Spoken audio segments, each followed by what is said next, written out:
আসসালামু আলাইকুম, সবাই কেমন আছেন? আমি আলহামদুলিল্লাহ ভালো আছি। কেবিজ ব্লগের পক্ষ থেকে আপনাদেরকে আবারও স্বাগতম। প্রিয় গাইস, আপনাদের নিয়ে চলে যাচ্ছি আরও একটি নতুন জায়গাতে। আজকে আমরা যেখানে যাচ্ছি সেটা আমাদের পাশের জেলায়, পাবনা জেলা। তো পাবনা জেলায় একটি সুন্দর পর্যটক কেন্দ্র গড়ে উঠেছে নদীর পাড়ে। তো সেই জায়গায় দেখতে আমি আর সাদিয়া আজকে ট্রেনে করে চলে যাচ্ছি পাকশি। তো আমরা পাকশি যাওয়ার জন্য কিন্তু ট্রেনে উঠে পড়ছি, আর এটা একটা লোকাল ট্রেন। আর এর মধ্যে চলে এসেছি আমরা হার্ডিং ব্রিজের উপর। হার্ডিং ব্রিজ আপনারা অনেকবারই দেখেছেন আমার ভিডিওতে। হার্ডিং ব্রিজের পাশেই রয়েছে লালন শাহ সেতু, তার পাশেই রয়েছে পারমাণবিক বিদ্যুৎ কেন্দ্র। আর এই দৃশ্যটা এত সুন্দর যে বারবার দেখলেও মন ভরে না। আমরা তো জন্মসূত্র থেকে দেখে আসছি, আপনারাও অনেকবার দেখেছেন আমার ভিডিওতে। তো গায়েস, কেমন লাগছে আপনাদের কাছে এই সুদর্শন জায়গাটা? আসলেই সবার কাছে ভালো লাগার কথা, কারণ এই জায়গাটা এতটা সুন্দর যে কারোই ভালো লাগে। তো গাইজ, এই দেখতে দেখতে আমরা পাকশি স্টেশনে নেমে গেছি। আর পাকশি স্টেশন থেকে আমরা যাব হচ্ছে সেই ঈশ্বরদীর ভাইরাল পর্যটক জায়গাতে। তো সেই জায়গাটার নাম হচ্ছে ঈশ্বরদী সারাঘাট। তো ঈশ্বরদী সারাঘাটের সেই নতুন পর্যটক এলাকায় আমরা যেতে এই পাকশিতে নেমে এখান থেকে আর অটো করে আমরা চলে যাচ্ছি ইপিজেটের রাস্তা হয়ে একেবারে পাকশি ঈশ্বরদী সারাঘাটে যেতে কিন্তু গ্রামের রাস্তায় যাওয়া লাগে। আমরা এই অটোটা রিজার্ভ করে নিয়েছি। অটোওয়ালা একেবারে আমাদের পাকশি স্টেশন থেকে একদম সারাঘাটে নিয়ে চলে যাবে। উনি বলছে ওনার মানে বাসায় এখানে, তো ওনার কোনো সমস্যা হবে না চিনতে। মানে এই জায়গাটা হচ্ছে ভেতরের রাস্তা, আর বালি, প্রচুর বালি। এই জায়গায় আসা মানে বালি খাওয়া। তো আমরা কয়েকদিন আগে এসেছিলাম, ভিডিওটা এডিট করতে একটু দেরি হয়ে গেল।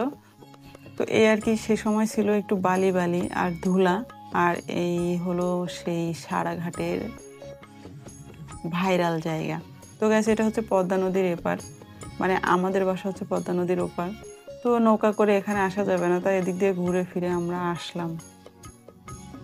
কথা হচ্ছে, এই সারাঘাটের নতুন যে পর্যটক এলাকা হলো, এটার কিন্তু একটা বিশেষ আকর্ষণ হচ্ছে এখানে একটা সাইনবোর্ডে সুন্দর করে লেখা আছে আই লাভ ঈশ্বরদী।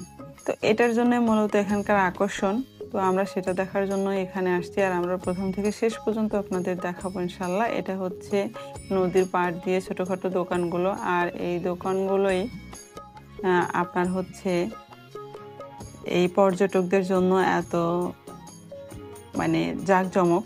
আর আমি আর সাদিয়া খুব মোডে আছে। সাদিয়া তো ভীষণ মোডে আছে, কারণ সাদিয়া বাসায় না বলে আসছে, এই জন্য আরও বেশি পচে আছে।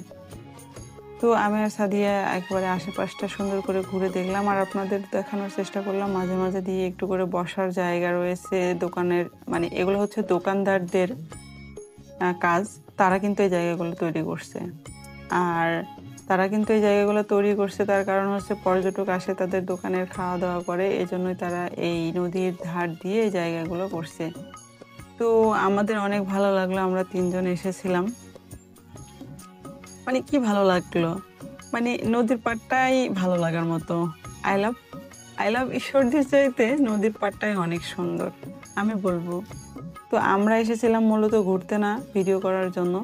এটাই হচ্ছে উদ্দেশ্য ছিল, ঘোরার জন্য আসি নাই। কারণ এই জায়গাটা ওই ভাইরাল হয়ে গেছে, আই লাভ ঈশ্বরদী লেখার জন্য ভাইরাল হয়ে গেছে। তো ভাইরাল জায়গা না ঘুরতে পারলে কেমন হয়, তাই জন্য চলে আসছি আমরা আজকে। আপনারাও আসবেন আর কি, ভাইরাল জায়গা বলে কথা, ঘুরতে আসবেন, দেখবেন কেমন লাগে। আসলে সব জায়গায় যে সব সময় সুন্দর লাগে ব্যাপারটা ওরকম না। কিছু কিছু জায়গা আছে যেগুলা আসলে, যে জায়গাগুলো নামেই খুব সুন্দর, কিন্তু ওই জায়গাতে গেলে ততটা ভালো লাগে না। তো যাই হোক, আপনারাও আসবেন। এটা হচ্ছে ভাইরাল একটি জায়গা, নদীর পাড়ে বসারও জায়গাটা আছে, আসলে ভালো লাগবে। আর আমরা তো এমনিতেই ঘোরাপাটি, তো সবসময় এরকমভাবে যেখানে সেখানে চলে যাই, ভালোই লাগে, খারাপ না। তো এই জায়গাগুলো মাঝে মাঝে যে এভাবে করে রাখছে, তো বসার জায়গা সুন্দর সুন্দর, এটাই হচ্ছে ব্যাপার। মানে এত সুন্দর সুন্দর বসার জায়গা যে এটাতেই বেশি ভালো লাগছে। আমরা অনেকক্ষণ বসলাম, ঘুরলাম, বেড়াইলাম, আবার ব্যাক করলাম। তো গায়েস, আপনাদের কাছে কেমন লাগছে জানি, আপনাদের কাছে ভালো লাগছে, আবার কারো কারো কাছে মনে হয় ভালো লাগছে না, কারণ খুবই সুন্দর না জায়গাটা, আবার দেখতে জানলে অনেক সুন্দর। এখানে একটু বিকেল বিকেল আসলে নদীর হাওয়া ববে, মানে নদীর হাওয়া বইলে তখন অনেক ভালো লাগবে। আর আমরা এসেছি একটু দুপুর দুপুর, আমাদের কাছে খুব একটা ভালো লাগতেছিল না। আর এই বট গাছটাও অনেক বড় আর অনেক দিন আগেকার। এটা হচ্ছে এই জায়গাগুলো কিন্তু অনেক পতিত পড়া জায়গা ছিল, বা এখানে আসতে মানুষ ভয় পেত। তো এখন পর্যটকের জন্য এই জায়গাগুলো কিন্তু অনেক মানে হয়ে গেছে আর কি। সেই ভয়টা মানুষ এখন আর পায় না, যে আগের সময় আসতে মানুষ যেমন ভয় পেত। আমরা ছোটবেলায় শুনছি যে সারাঘাট মানে ভয়ঙ্কর একটি জায়গা, মানে সারাঘাট নাম শুনলে ভয় লাগতো। কিন্তু এখন এই জায়গাটা অনেক পপুলার হয়ে গেছে। দেখতে দেখতে আমরা কিন্তু চলে এসেছি আয়লা ঈশ্বরদী। এই যে সেই জায়গা, আমরা একেবারে তার প্রান্তে চলে এসেছি। এই আকর্ষণটুকু দেখার জন্যই আমরা মূলত এখানে এসেছিলাম, এই আয়লা ঈশ্বরদী লেখা। তো এই আকর্ষণটুকু দেখার জন্য আমার মতো অনেক পাগল এখানে এসেছে, আবার আসতেওছে, আবার অনেকেই আসবে আমার এই ভিডিও দেখার পরেও আসবে। কারণ দুনিয়ায় সব মানুষই আমার মতো পাগল, আমি একাই পাগল না। তো যদিও বা এই আকর্ষণটুকুই এখানকার হচ্ছে মূল আকর্ষণ, তবে ঘুরে ফিরে বেশ ভালো লাগলো। আমি জানি আপনাদের কাছেও ভালো লাগবে, কারণ নদীর পাড় মানে প্রত্যেকটা মানুষের কাছে ভালো লাগার একটি জায়গা। তো গায়েস, এই ছিল আমাদের আজকের বিনোদন। আপনাদের কাছে কেমন লাগলো অবশ্যই কিন্তু কমেন্ট করবেন। আর হ্যাঁ, আমার প্রত্যেকটা ভিডিও পেতে অবশ্যই আমার চ্যানেলটিকে সাবস্ক্রাইব করে নেবেন, আপনাদের পাশে থাকা বেল আইকনটি বাজিয়ে। ঘোরাফেরা আজ এখানেই, পরবর্তী ভিডিও পাবেন খুব তাড়াতাড়ি। ততক্ষণ পর্যন্ত আমাকে ফলো করবেন। আর হ্যাঁ, এখানকার দৃশ্যটা কিন্তু আসলে সুন্দর ছিল, মাঝে মাঝে আমারও ভালো লাগতেছিল। প্রথমে এসে ভালো না লাগলেও শেষের দিকটা কিন্তু অনেক ভালো ছিল। তো গাইস, পরবর্তী ভিডিও পাওয়ার অপেক্ষায় আজকে এখানেই।